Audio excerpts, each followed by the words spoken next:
Bismillahirrahmanirrahim. Assalamualaikum warahmatullahi wabarakatuh.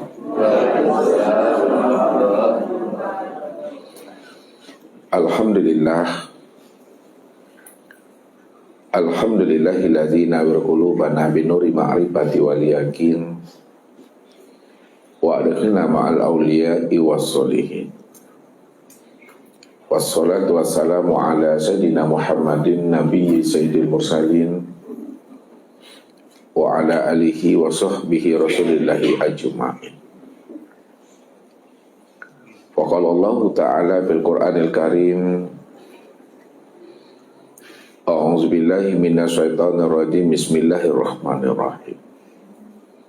Sanurihim ayatina fil afaq wa bi anfusihim hatta yatabayyana lahum annahul haqq. Wa bil ardi ayatul lil muqinin wa fi anfusikum afala tubsirun. Awalam yatafakkaru fi anfusihim balil insanu ala nafsihi basyirah. Sadaqallahul azim. Bapak Ibu, saudara-saudaraku, jamaah Tauhid Rabbani,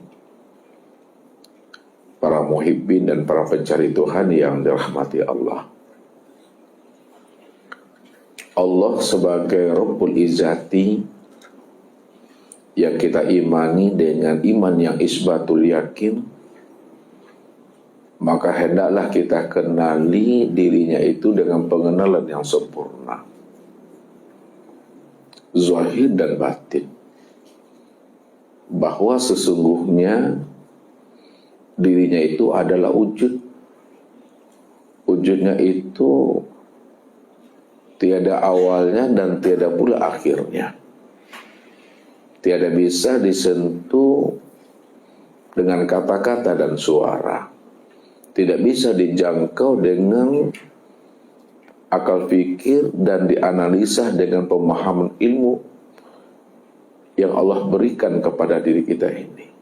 Karena ilmu yang Allah berikan kepada diri kita juga itu bentuk daripada anugerah dirinya yang Allah curahkan kepada setiap hambanya. Kalaulah ilmu yang Allah berikan kepada diri kita sebagai bentuk anugerah dirinya yang Allah berikan kepada hambanya, maka ilmu kita pun tidak akan pernah mampu menggapai, menjangkau akan hakikat rahasia dirinya. Kalaulah ilmu ini mampu menjangkau dan menggapai akan rahasia dirinya, maka Allah itu masih dikatakan sesuatu yang bisa dipahami, sesuatu yang bisa dianalisa. Sedangkan Allah itu tidak bisa dipahami, tidak bisa dianalisa, tidak bisa dijangkau dengan ketinggian ilmu. Karena ilmu itu juga datang daripada dirinya. Maka sebenarnya Bapak Ibu, tidak ada satupun manusia yang mampu mengenal dan menjangkau akan rahasia diri Allah itu. Walaupun itu Nabi, walaupun itu Rasul, walaupun itu sebagai seorang arif billah, maka semuanya itu tidak akan pernah mampu dan bisa mengenal, menjangkau, memahami akan rahasia diri Allah itu. Lalu kenapa Nabi dan Rasul, kenapa orang-orang arif billah diberikan Allah suatu petunjuk, suatu tugas, yang mana petunjuk dan tugas yang Allah berikan kepada dirinya itu untuk mengenalkan dirinya itu kepada hamba yang mengenal akan Tuhannya. Jadi sebenarnya para nabi dan para rasul serta orang-orang arif billah, mereka itu mengenal Allah bukan karena kecerdasan akal pikirnya, bukan ketajaman ro'yunya,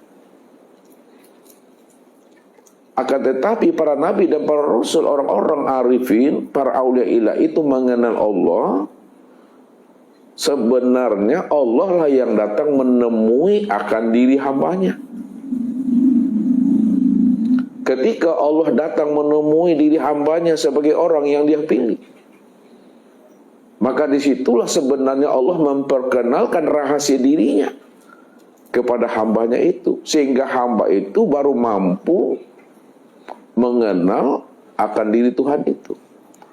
Dan itu pun sebatas yang Allah beritahukan kepada dirinya tentang rahasianya. Dan yang tidak Allah beritahukan rahasia dirinya kepada hambanya, maka hamba itu tidak akan pernah mengenal akan Tuhannya. Bahkan disitulah baru Nabi bisa mengatakan, araftu rabbi bi rabbi. Aku kenal Allah, itu karena Allah. Jadi Nabi itu bisa mengenal Allah, bisa berjumpa Allah, bisa bermusyahadah dan bermuwajah dengan Allah itu karena Allahnya. Allah yang memperkenalkan dirinya kepada hambanya yang ia pilih. Maka disitulah kita tidak boleh bersandar kita dengan kemampuan akal pikir kita. Tidak boleh kita bersandar dengan ketajaman ra'yu kita. Tidak boleh kita bersandar dengan kecerdasan akal pikir kita. Dan tidak boleh pula kita bersandar dengan ilmu, ibadah, dan zikir kita. Karena semuanya itu tidak akan pernah mampu untuk sampai kepada Allah. Kalaulah semuanya itu tidak mampu untuk sampai kepada Allah, maka hendaklah setiap ibadah kita, setiap zikir kita, setiap amalan kita, setiap wiritan kita, setiap kecerdasan dan ilmu kita, serahkan kepada Allah seutuhnya. Jangan bersandar kepada ilmu itu. Makanya ilmu ma'rifat tidak akan pernah sampai untuk bisa mengenal Tuhan. Ilmu ma'rifat itu hanya metode. Ilmu ma'rifat itu hanyalah cara untuk mengenal bagaimana kita bisa sampai kepada Allah. Bukan karena ilmu ma'rifat itu kita bisa sampai kepada Allah. Kita sampai kepada Allah, kita bisa kenal Allah, bukan karena ilmu ma'rifat. Kita bisa sampai kepada Allah itu karena Allah. Allah yang memperkenalkan dirinya kepada kita. Allah yang berkehendak mengenalkan dirinya kepada kita sebagai hamba yang dia pilih. Maka disitulah Allah mengatakan, "Faman yahdillah fahuwal muhtadi." Barang siapa yang Allah pilih dia sebagai orang yang aku beri hidayah petunjuk, maka beruntunglah dia. Dialah yang paham, dialah yang mengerti, dialah yang kenal siapa aku ini yang sebenarnya.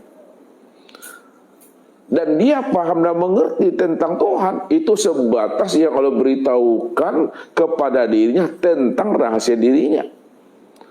Yang tidak Allah beritahukan kepada dirinya, maka dia tidak akan pernah bisa mengenal akan dirinya Tuhan itu. Itu sebatas yang diberitahu. Maka jangan kita bersandar kepada ilmu ma'rifat kita, karena ilmu ma'rifat itu hanya metode. Ilmu ma'rifat itu hanya cara mengenalkan Tuhan. Bertahun-tahun kita belajar ilmu ma'rifat supaya kita bisa sampai kepada Allah. Kalau Allah tidak ingin memperkenalkan dirinya kepada kita, Allah tidak ingin membuka rahasianya kepada hambanya yang belajar ilmu ma'rifat, maka sia-sialah pencarian kita selama ini, menjadi hampa dan kosong. Disitulah rahasianya. Kenapa Nabi Muhammad itu yakin dan percaya bahwa Allah itu Tuhannya? Dari mana munculnya keyakinan Rasulullah bahwa Allah itu adalah Tuhannya? Jadi Nabi Muhammad itu yakin bahwa Allah itu Rabb-Nya,